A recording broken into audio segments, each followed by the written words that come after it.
thân mến đã tới với Epic Times tiếng Việt. Xin chúc quý vị một ngày mới tràn đầy năng lượng. Cảm ơn quý vị đã lựa chọn chúng tôi để theo dõi tin tức. Và ngay sau đây, kính mời quý vị theo dõi những tin tức chính trong bản tin trưa nay, ngày 2 tháng 12 của chúng tôi. Tổng thống Donald Trump tuyên bố thắng đậm ở Michigan.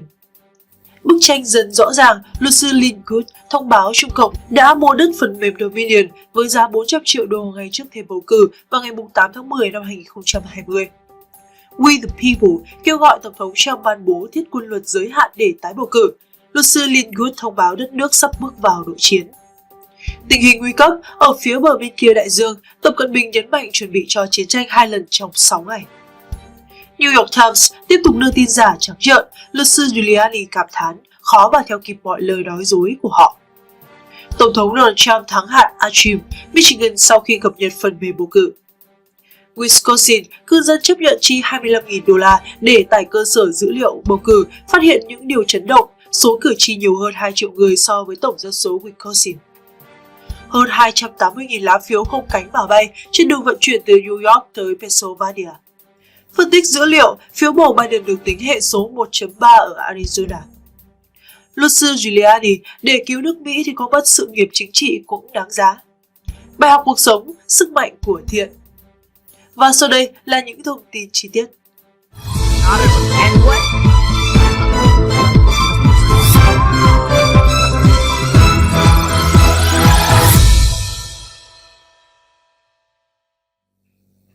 Tổng thống Donald Trump tuyên bố thắng đậm ở Michigan. Kính thưa quý vị, tối ngày 1 tháng 12 theo giờ Việt Nam, Tổng thống Mỹ Donald Trump đã chia sẻ một bài viết của The Epic Times trên mạng xã hội Twitter kèm theo mô tả "Chúng tôi đã thắng đậm ở Michigan". Bài viết của The Epic Times có tựa đề "Vụ kiện tại Michigan, số phiếu bầu là bất thường" được đăng ngày 28 tháng 11. Bài viết dẫn lời của nhân chứng Russell James Ramsland, cáo buộc đã có gian lận gần 300.000 phiếu bầu trong hệ thống Dominion ở Michigan. Bức tranh dần rõ ràng, luật sư Lin Good thông báo khả năng Trung Cộng đã mua đất phần mềm Dominion với giá gần 400 triệu đô la ngay trước thềm bầu cử vào ngày 8 tháng 10 năm 2020. Trong tweet của mình ngày 2 tháng 12 theo giờ Mỹ, luật sư Lin Good đã viết rằng cảnh báo những người yêu nước đang nhận được thông tin ngay bây giờ rằng Trung Cộng đã mua phần mềm bầu cử Dominion Voting vào ngày 8 tháng 10 với giá 400 triệu đô la. Đang nỗ lực để xác minh nếu đúng điều này khẳng định rằng bằng chứng tiếp theo những người cộng sản có ý định lật đổ chính phủ của chúng ta để chiếm lấy mảnh đất quý giá của chúng ta. Trong một tweet sau đó 4 tiếng, luật sư Linwood viết tiếp: Cindy Paul và nhiều người khác bao gồm cả tôi đã thấy rằng nhiều bằng chứng về gian lận có hệ thống trong phần mềm máy bỏ phiếu. Dominion đang bị Trung Cộng kiểm soát. Điều này không có ý nghĩa gì đối với những người yêu nước. Chuyện gì đang xảy ra ở Washington DC vậy? Điều tương tự đang tồn tại ở Georgia. We the People Convention đề nghị Tổng thống Donald Trump ban bố thiết quân luật giới hạn, luật sư Lin Good nói đất nước sắp bước vào nội chiến. Luật sư Lin Good trong một tweet ngày trước đó cũng đề nghị Tổng thống Donald Trump khẩn cấp ban bố thiết quân luật. Tweet viết rằng, chào buổi sáng, đất nước chúng ta đang tiến tới một cuộc nội chiến. Một cuộc chiến do những kẻ xấu là bên thứ ba tạo ra vì lợi ích của họ, không phải cho the we the people. Chúng ta là những người dân Hoa Kỳ và hiến pháp Hoa Kỳ. Trung Cộng đang dẫn đầu những nỗ lực bất chính để lấy đi sự tự do của chúng ta. Real Donald Trump nên tuyên bố thiết quân luật. Đồng thời, ông đính kèm một thông cáo báo chí của We the People, chiến dịch của luật sư Sidney Paul, trong đó kêu gọi Tổng thống Donald Trump tuyên bố thiết quân luật giới hạn để quân đội tiến hành một cuộc tái bỏ phiếu quốc gia. Tình hình nguy cấp ở phía bên kia đại dương, Tập Cận Bình nhấn mạnh chuẩn bị cho chiến tranh 2 lần trong 6 ngày. Vâng, kính thưa quý vị, những cơn sóng gió đang dồn rất mạnh có phải không ạ? Ở bên kia bờ đại dương, Trung Cộng đang có những phản ứng hết sức đặc biệt chuẩn bị cho chiến tranh.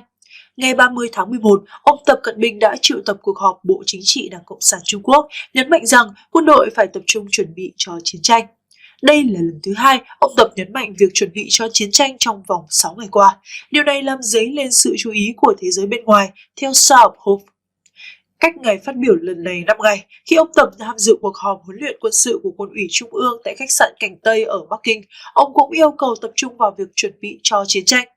Một số nhà phân tích cho rằng bài phát biểu của ông Tập bộc lộ việc ông Tập có thể đang lo lắng cho môi trường quốc tế hiện tại. Tin tức mới nhất là Reuters tiết lộ vào ngày 30 tháng 11 rằng chính quyền Tổng thống Trump đang chuẩn bị đưa các nhà sản xuất chip SMIC của Trung Quốc và Tập đoàn Dầu khí Quốc gia Trung Quốc vào danh sách đen công nghiệp quân sự, hạn chế quyền tiếp cận đầu tư của Mỹ. 31 công ty Trung Quốc đã được đưa vào danh sách trước đó.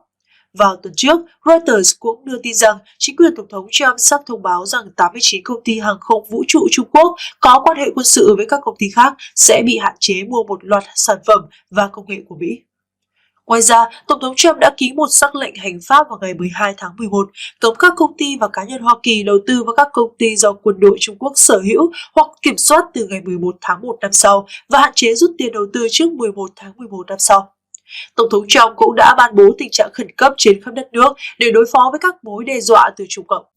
Đồng thời, Tổng thống Donald Trump cũng loại bỏ 11 nhà tư vấn cấp cao, trong đó có Henry Kissinger, khỏi ban chính sách quốc phòng. Chuyên gia phân tích Châu Hiếu Huy tin rằng động thái đầu tiên của Tổng thống Trump là tuyên chiến với tầng sâu trong chính phủ Hoa Kỳ và Đảng Cộng sản Trung Quốc, cho thấy rằng ông ấy sẽ không bao giờ thỏa hiệp. Thứ hai là ông sẽ làm sạch Bộ Quốc phòng và các cơ quan liên quan để đảm bảo rằng các thành viên thực hiện mệnh lệnh, đồng thời ngăn cản những chuyên gia tư vấn bị sa thải này lấy được bí mật quân sự và tránh can thiệp vào các hành động trong tương lai của ông. New York Times tiếp tục đưa tin giả trắng trợn, luật sư Giuliani cảm thán khó mà theo kịp mọi lời nói dối của họ. Cựu thị trưởng Rudy Giuliani, luật sư của Tổng thống Donald Trump đã phủ nhận một bản tin của New York Times. Fake news, New York Times lại nói dối, luật sư Giuliani viết trên Twitter. Đề cập tới một báo cáo hôm thứ Ba ngày 1 tháng 12 của New York Times rằng một nguồn tin ẩn danh cho biết ông Giuliani đang tìm kiếm một sự tha thứ từ Tổng thống Donald Trump. Khó theo kịp mọi lời nói dối của họ, ông Giuliani cảm thán, theo Epoch Times. Tổng thống Trump thắng hạt Antrim, Michigan sau khi cập nhật phần mềm bầu cử.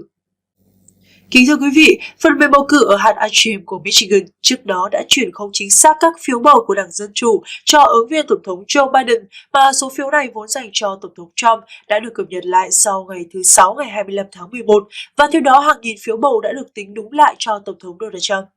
Chủ tịch Đảng Cộng hòa Michigan Laura Cox cho biết hôm thứ Sáu ngày 28 tháng 11 trong một cuộc họp báo rằng 47 hạt ở Michigan sử dụng cùng một phần mềm này có khả năng mắc lỗi tương tự, và đáng chú ý là phần mềm này do hệ thống bỏ phiếu Dominion quản lý. Wisconsin, người dân liều mình trả 25.000 đô la Mỹ để được tải cơ sở dữ liệu bầu cử để tra cứu, phát hiện những gian lận chấn động, số cử tri nhiều hơn 2 triệu người so với tổng dân số Wisconsin. Kính thưa quý vị, một công dân Wisconsin muốn kiểm tra cơ sở dữ liệu bầu cử của chính phủ vì lo lắng rằng lá phiếu của mình đã bị giả mạo. Trước đây, trang web cơ sở dữ liệu được mở cho công chúng và có thể miễn phí tra cứu thông tin. Tuy nhiên năm nay, thông tin hiển thị trên trang web đã gây sốc cho người dân Wisconsin. Cần trả 15.000 đô để tải dữ liệu danh sách cử tri và thêm 15.000 đô nữa để tải xuống dữ liệu lá phiếu gửi thư. Cần trả tổng cộng là 25.000 đô để tải toàn bộ tập dữ liệu. Với số tiền lần này, bạn có thể mua được một chiếc ô tô mới ở Hoa Kỳ. Bất chấp mức giá cao ngất ngưởng, cũng có cử tri muốn tìm kiếm sự thật đã quyết định chi 25.000 đô la để mua tất cả dữ liệu và cung cấp cho công chúng tải xuống miễn phí. Một số người nhận thấy cơ sở dữ liệu vô cùng khó hiểu và có nhiều nghi vấn gây chấn động về việc gian lận, như số cử tri nhiều hơn 2 triệu người so với tổng dân số của Wisconsin. Dữ liệu hỗn loạn và không khớp với con số. Cùng một số người có 2 cử tri và bỏ phiếu 2 lần. Hàng ngàn cử tri có thông tin không đầy đủ và có cả người chết đi bỏ phiếu. Hơn 280.000 lá phiếu không cánh mà bay trên đường vận chuyển từ New York đến Pennsylvania. Theo The Epoch Times đưa tin, từ 130.000 đến 280.000 lá phiếu mà cử tri điền trong cuộc tổng tuyển cử năm 2020 đã được chuyển đi từ Bethpage, New York. Thế nhưng sau đó các lá phiếu này đã biến mất vào ngày 21 tháng 10. Có tới 288.000 lá phiếu trong cuộc bầu cử Hoa Kỳ năm 2020 được vận chuyển bằng xe tải từ New York đã biến mất ở Lancaster, Pennsylvania. Ông Phil Klein, giám đốc pháp lý của dự án Amistad thuộc công ty luật Thomas More Society cho biết, ông Phil Klein từng là tổng trưởng lý của tiểu bang Kansas. Ông Klein đã trích dẫn các tuyên bố từ một nhà thầu trụ sở của Bưu điện Hoa Kỳ, cũng chính là người tố giác vụ việc. Trong một tuyên bố, ông Klein cũng khẳng định những nhân viên Sở Bưu điện Hoa Kỳ đã tham gia vào các nỗ lực bất hợp pháp trên diện rộng để gây ảnh hưởng đến cuộc bầu cử. Phân tích dữ liệu, phiếu bầu Biden được tính ở hệ số 1.3 ở Arizona.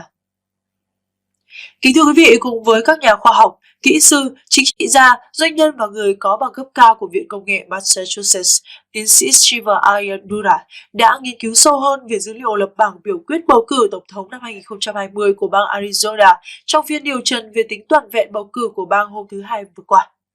Tiến sĩ Shiva Ayyadurai nhận xét rằng khi tỷ lệ phần trăm số phiếu bầu của Đảng Dân Chủ là 130% cho ông Biden và âm 30% là của ông Trump, thì đồ thị hoàn toàn khớp, gần như hoàn hảo.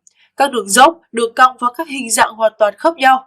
Tiến sĩ Ayyadurai tiết lộ rằng phần mềm nhận dạng mẫu tái tạo lại đường cong của tổng số phiếu bầu cho ông Joe Biden chỉ có thể khớp với kết quả được báo cáo nếu như các phiếu bầu cho ông Biden được tính với tỷ lệ 130%, hay nói cách khác, mỗi phiếu bầu của Đảng Dân Chủ được tính hệ số 1,3, còn Tổng thống Trump thì chỉ có hệ số 1. Tiến sĩ Ayyadurai tuyên bố rằng, vì vậy những gì cho chúng tôi nhận biết được thông qua các dữ liệu đã phân tích là sự phân bổ nhân khẩu học này phải có mối liên quan đến việc phân bổ các đảng phái thì mới có thể tạo ra đồ thị như vậy. Và tôi thấy nó rất phi lý, vì điều này có nghĩa là ông Biden có 130% cử tri Đảng Dân Chủ và Tổng thống Donald Trump thì bị âm tới 30%. Rudy Giuliani, để cứu nước Mỹ thì có mất đi sự nghiệp chính trị cũng đáng giá. Trong buổi điều trần vi tính trung thực của cuộc bầu cử tại Arizona vào ngày 30 tháng 11, luật sư Giuliani đã nói, chúng ta đã được cảnh báo trong suốt 20 năm qua rằng việc bỏ phiếu bầu qua thư quy mô lớn, giống như trong cuộc bầu cử của chúng ta đang làm hiện nay, sẽ phát sinh đầy rẫy gian lận nghiêm trọng. Chúng rất nguy hiểm, thậm chí đối với các chính trị gia bán chân thật, hầu như không thể cưỡng lại cám dỗ muốn sử dụng phương thức này để nhồi nhét thêm các lá phiếu.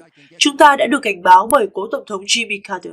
Chúng ta đã được cảnh báo bởi cựu Ngoại trưởng Mỹ Jim Baker trong một báo cáo rất hợp lý, nói rằng chúng ta không nên bao giờ làm điều đó, và nếu chúng ta làm điều đó, cần phải hết sức hạn chế, chủ yếu chỉ cho những trường hợp vắng mặt thực sự, giống như chúng ta đã làm trong quá khứ. Trong nỗ lực nhằm thuyết phục các nhà lập pháp tiểu bang Arizona sử dụng quyền hạn của họ để chỉ định các đại diện cho cử tri đoàn như quy định tại Điều 2, mục 1.2 của Hiến pháp Hoa Kỳ, ông Giuliani đã nói, tôi sẽ yêu cầu quý vị đấu tranh, tôi sẽ yêu cầu quý vị cố gắng kêu gọi các thành viên khác trong cơ quan lập pháp của quý vị đứng lên chống lại điều này. Đừng để bị bắt nạt, đừng sợ hãi, cho dù quý vị phải mất đi sự nghiệp chính trị thì cũng đáng giá nếu như có thể cứu quyền bầu cử tại Hoa Kỳ.